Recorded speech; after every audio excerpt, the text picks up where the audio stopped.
So hey guys, welcome back to my channel. So today we are going to do something different. I'm gonna tell you a story time, my first ever story time. And actually I've already filmed this one time and I didn't like how it turned out, so I'm gonna do it again for you guys, just so the quality is better. And if you follow my Instagram, you know that I say that I'll be doing a story time about my adventure at Pulau Ubin. So if you haven't already followed me on Instagram, please do follow me. So I was posting a photo on my Instagram and I typed a long ass caption, and after I typed all that, I thought to myself, why not make a story time, because it's just too long to type it out. And so here it goes, my story time of the adventure I had at Pulau Ubin.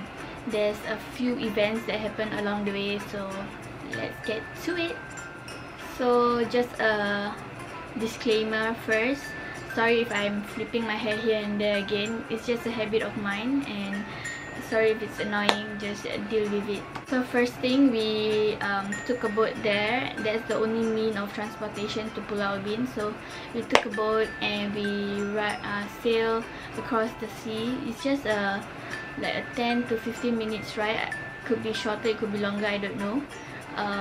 But it was real fast. And when we reached there, the first thing we did was rented a bike. And I don't know why we went all the way in to rent a bike. Like, there's a few shops at the front and then there's one at the back, and I don't know why we just went all the way in and rented a bike there. So we rented a bike and I tried the bike and it was all good and at that time. And yeah, so we rented a bike and we made our journey to the first location. So the whole motive of this adventure is to take a photo of like this. I will just show you right now.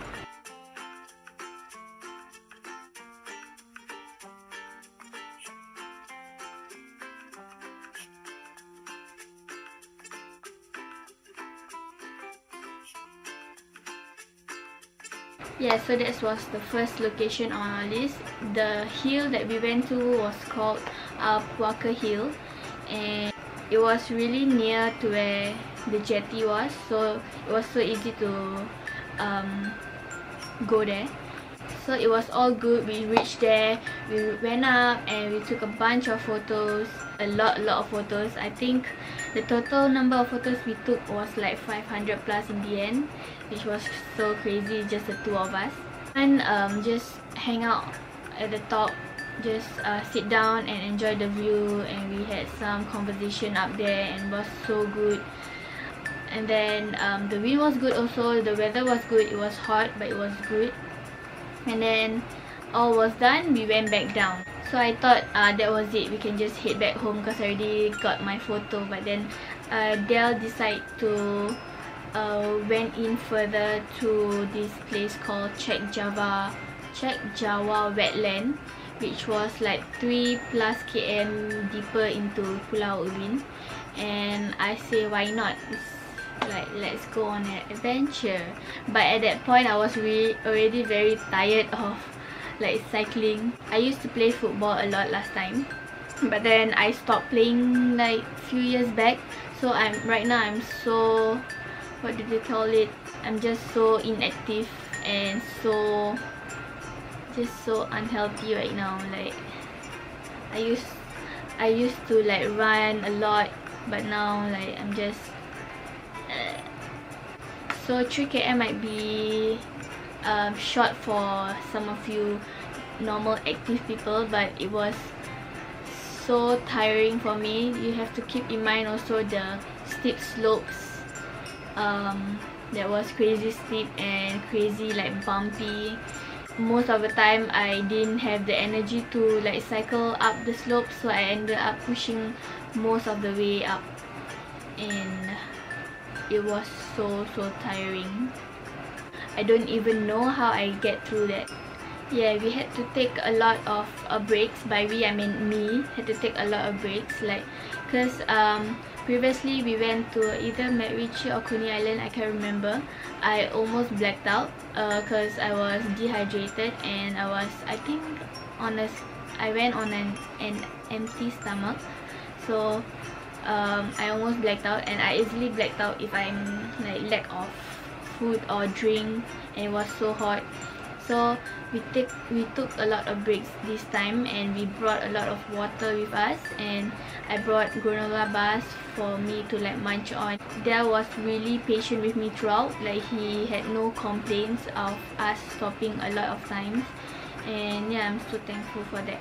So all that was good because I had sufficient breaks and sufficient water in me, and we just made our journey there. It was so long, and when we almost reached, here's the first event that happened. If you don't know me, I love animals. Like, I love animals. I love to interact with animals, but if the animal is that friendly kind of animal. Yeah, I'm saying this because there's a lot of animals at Pulau Ubin.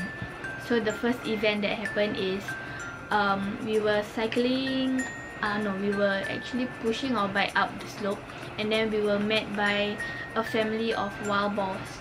And mind you, the parents of the boars are so huge, and it frightened me a little, and I was hesitant to like pass by them.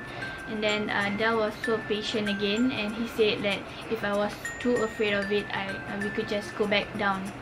And I was like, let's go back down, you know, because I don't know if I can do that. And then when we were turning back our bikes down, there's these two couples that was cycling past the boars, and the boars like ran away from them. So that made me like a little bit more like confident in passing by them. So like I know they won't attack, like they are scared of humans actually. So we decided to make our journey up there, and actually if we were to turn back, it would be such a waste because it was really very close to the entrance of Chek Jawa wetland. So yeah, then it was all good. We reached to the place, we took a bunch of photos again. So that was the end of our journey, so we had to make our way back to the jetty. So as we were cycling back to the jetty, this is the second event that happened. We were met by wild monkeys, and these monkeys are always in Singapore jungle. It's at Coney Island, it's at MacRitchie, and now it's at Pulau Ubin also. And we had an experience with the monkeys back in, I can't remember where, MacRitchie or Coney Island, where the monkeys attacked us and like didn't allow us to take our bikes back because we were off the bikes to like admire the monkeys, but then they ended up attacking us. And like they can't smell food or water, they will just snatch it out of your basket. And so yeah, that's our experience with them. So we knew what we were heading to. We were being cautious, like not to stop, to just cycle past them. But then in my bag there's water and food, and of course they smelled it, and my bag was with Dell, and they attacked Dell. So we were walking this way up the slope, and then the monkeys was around us. So we were walking slowly, and then the monkey attacked Dell. Dell was behind me, and then Dell decided to like protect me and distract the monkey away from me. So he went this way back down, and then he told me to like walk up the slope, just continue walking up as he distracted monkeys the other way. And when I was walking the other way, I was too afraid to like continue on, so I just waited there. And I waited there for like 10, 15, 20 minutes. I don't know, it could be longer, it could be shorter. It just felt like forever waiting for him over there. And I was alone. There was no one around, no cyclists, no joggers or whatever. I was so afraid. I called out his name, Del, but then no one responded. He wasn't there. So I waited, and then I decided to like muster up my courage and like cycle back down to where he went. So I like picked at the route where we were met by the monkeys, and then I see there's no monkeys already. Then I quickly cycle, like I dash through that route, and then I dash across and pass by the family of wild boars again. I didn't actually see them, they were in the bushes, and then they frightened me as well. And then when I reached to the entrance of the wetland, I didn't see him there. Then I was so afraid, like so afraid. I was at the verge of crying, knowing that it took us 3+ km to get up. It's gonna be 3 km like back to the jetty, and I was so afraid. Like I know I couldn't do that on my own. And then I decided to like go back to the route down where we went up by to the wetlands. And I finally met him. And I was so relieved. He was struggling with the bike. This is the third event that happened. He actually broke the bike. The chain snapped on him. He was actually trying to cycle real fast to another route to get to me, but it was so far that he went back up. And as he was cycling, the broke bike on him, and the chain snapped. So he was all sweaty and grimy when I met him. His fingers was all oily and black from the chain he tried to fix, and it was so pitiful when I see him. It's so like kesian lah, like he tried to get to me, and then he was sweaty and muddy and like all grimy. That was all good in the end because I met him and I felt safe after again. And yeah, so this is the fourth event that happened. We now have to get our ass back to the jetty with only one bike and another broken bike. So at that moment, it was a slope, so it was easy for him to just get on the bike and then move through the motion of the slope. He didn't have to cycle or anything, so that was good. And then but then when it comes to the plain land, the plain route, we had to like get off our bike and push our bikes together. Even though my bike was working, I had to do it with him. We push our bike through the plain route and then also up the slope, and whenever there's a slope we just get on our bikes and just go through the motion of the slope. And then it was so tiring that, mind you, it was 3+ km, and it was so tiring to like push the bike. The bike was quite heavy as well. And then halfway through the whole thing, he decided to like switch bike. So he hopped on the working bike and I hop on the broken bike. And like he had to, how do I say it, I'm on the broken bike, right, and then he is cycling on the working bike. He held his hand out, so I have to grab his hand and then balance with the other hand on the bike. So he had to cycle extra hard to like pull me with him. Surprisingly, that worked well, and we did that through the rest of the journey. We had to get down the bikes for the slopes again because he's not strong enough to like drag me up the slope. So we finally reached the jetty and it was all good, but then we remembered that we have to return a broken bike. So this is the 5th thing that happened. We were deciding on how to like return the broken bike without getting caught. So Del thought of like, he took the broken bike and then he will quickly pretend to like return the bike and quickly set the bike by himself where the bike was previously. That actually happened quite well. Like the auntie was in the shop and then she was like minding her own business, and then we came by and then Del said, "Thank you, auntie." Then he quickly just set the bike there, and then we quickly just quickly walk away from her, and she didn't even caught us.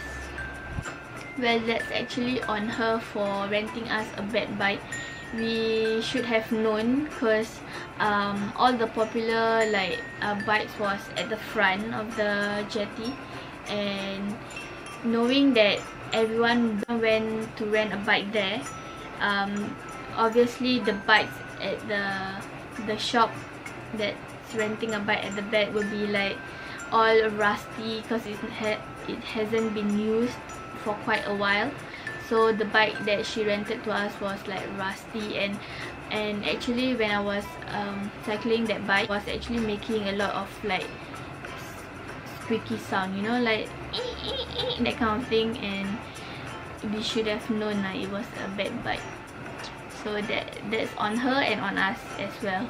So that's the end of the journey. We took a boat back to Singapore. So that was it, our long as journey there in Pulau Ubin. Despite the shortcomings and all the happenings, I recommend everyone to like experience the view over there and the life they have over there. There's actually like people living over there, and then you can see all the houses and all the shops and like all the animals over there. Yeah, like it's something you don't experience in Singapore. So yeah, it's a nice different kind of vibe. Yeah, so after posting that photos and all, I received so many DMs asking like where did we go, like where did we go to take the photo and all. And it's actually just at Pulau Ubin, you know, like I don't know, it's like a hidden treasure kind of thing. So that's the end of the video. I hope you guys love this first story time. I don't know if I'm gonna make more story time. I don't know if you like this kind of video. I don't know if I'm gonna make more story time because my life is like, it's like meh.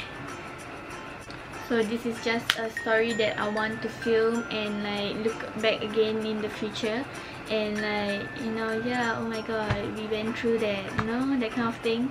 So it's more for me and anyone that's involved in the story. Again, all these videos and all these vlogs are more meant for me and my family and everyone that's involved in my life than the person that's viewing the video. I'm not doing this for fame or to get like more viewers or more I don't know, just more fame. I like to take videos, I like to take all these vlogs for like, you know, future viewings, and especially for my younger cousins, like they can see themselves grow through these vlogs, you know. We didn't have that when I was younger, like my parents didn't take videos of us like for us to look back and like relive the moment and see how we grow. So yeah, this is good for the younger generations and generations to come. With that being said as well, I'm appreciative of the people that do watch my vlogs and get excited to watch my vlogs and want me to do this, want me to do that, and I'll try my very best to like give what you guys want. And also if I'm enjoying it, so why not? Like if you follow my Instagram, you see I don't ever promote my videos or my vlogs because that's not what I like to do, you know, like just to have that. No, I just don't like that attention. Mostly my close friends that I would tell like I'm comfortable with, and then there's also like I don't know how the rest of you guys like found my vlogs, but I'm glad you guys did. Then if not, it's gonna be awkward for me babbling here and like talking to no one, right? Okay, I should really stop babbling right now. I'm gonna end the vlog here. As per usual, don't forget to subscribe over here and previous video over here. Do also follow me on my Instagram, and I'll see you guys on the next video. Bye!